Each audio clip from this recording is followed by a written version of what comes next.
Hello everyone, this is Anushk presenting to you this spotlight video which goes through the highlights of a course project based on image retrieval using Cephar 10 dataset. We'll go through these topics from introduction to pre-processing to classifiers and the summary. Through this particular project, we aim to achieve these particular objectives. First one is develop and comparing machine learning algorithms for the image retrieval tasks, to analyze the data complexity and to evaluate the algorithm performances. At last, choosing the most efficient one and identifying any limitations in the algorithms and suggesting the areas for improvement.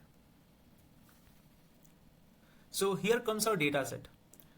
In brief, it contains 60,000 color images spread across 10 classes like airplanes, automobiles, birds, cats, dogs, ships, etc.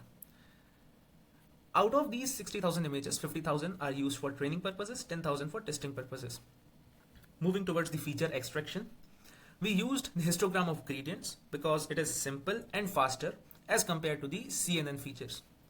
These are extracted using a grayscale image and further used in the classifiers. So before moving to the classifiers, we have to reduce the dimensions of the data and make it suitable for further processing. For that, we have two possible algorithms, that is the principal component analysis and k-means clustering.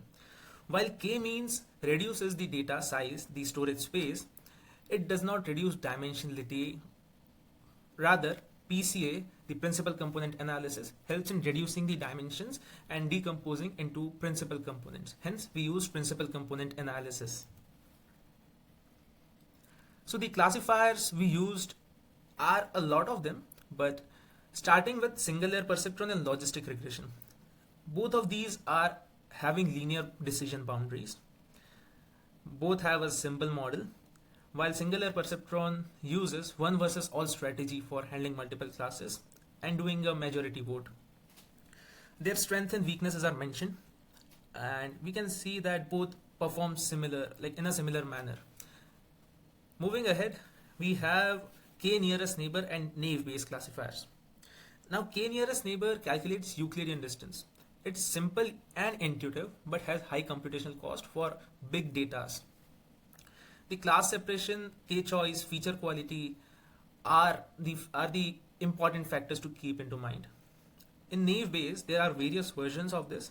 It is easy and fast, but again has a problem of zero frequency because it has an underlying assumption that feature independence is prominent everywhere.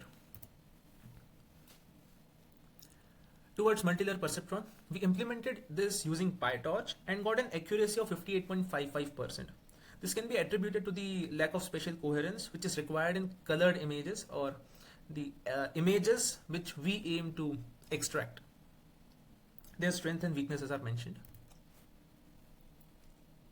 The next classifier is ensemble learning. Ensemble learning method is used through random forest classifier.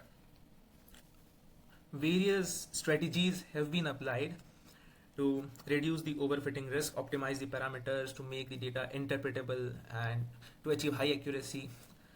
But the from scratch accuracy, the implementation from scratch got 33% accuracy, while sklearn's accuracy is 40.168, possibly due to the optimizations it used. The graphs are also plotted. Moving ahead, we have the support vector machines. These are very powerful for classification and regression tasks. The strengths and weaknesses are mentioned, and strength does outnumber the weaknesses. The from scratch implementation has low accuracy, while the scikit-learn gives a high amount of accuracy on this, possibly again due to the optimizations used in the advanced libraries. So we are onto the summary of this, and the idea is that this particular project highlights the effectiveness of traditional machine learning algorithms. By doing this, we gained insights into the dataset structure and got SVM as the standout performer, which says that robust libraries underscores the importance of applying classical algorithms from scratch and optimizations are needed and very much useful and efficient. Now, these are the references we used. Some are from class slides and some are from articles present on the internet. At last, this was our course project, a brief highlight of our course project.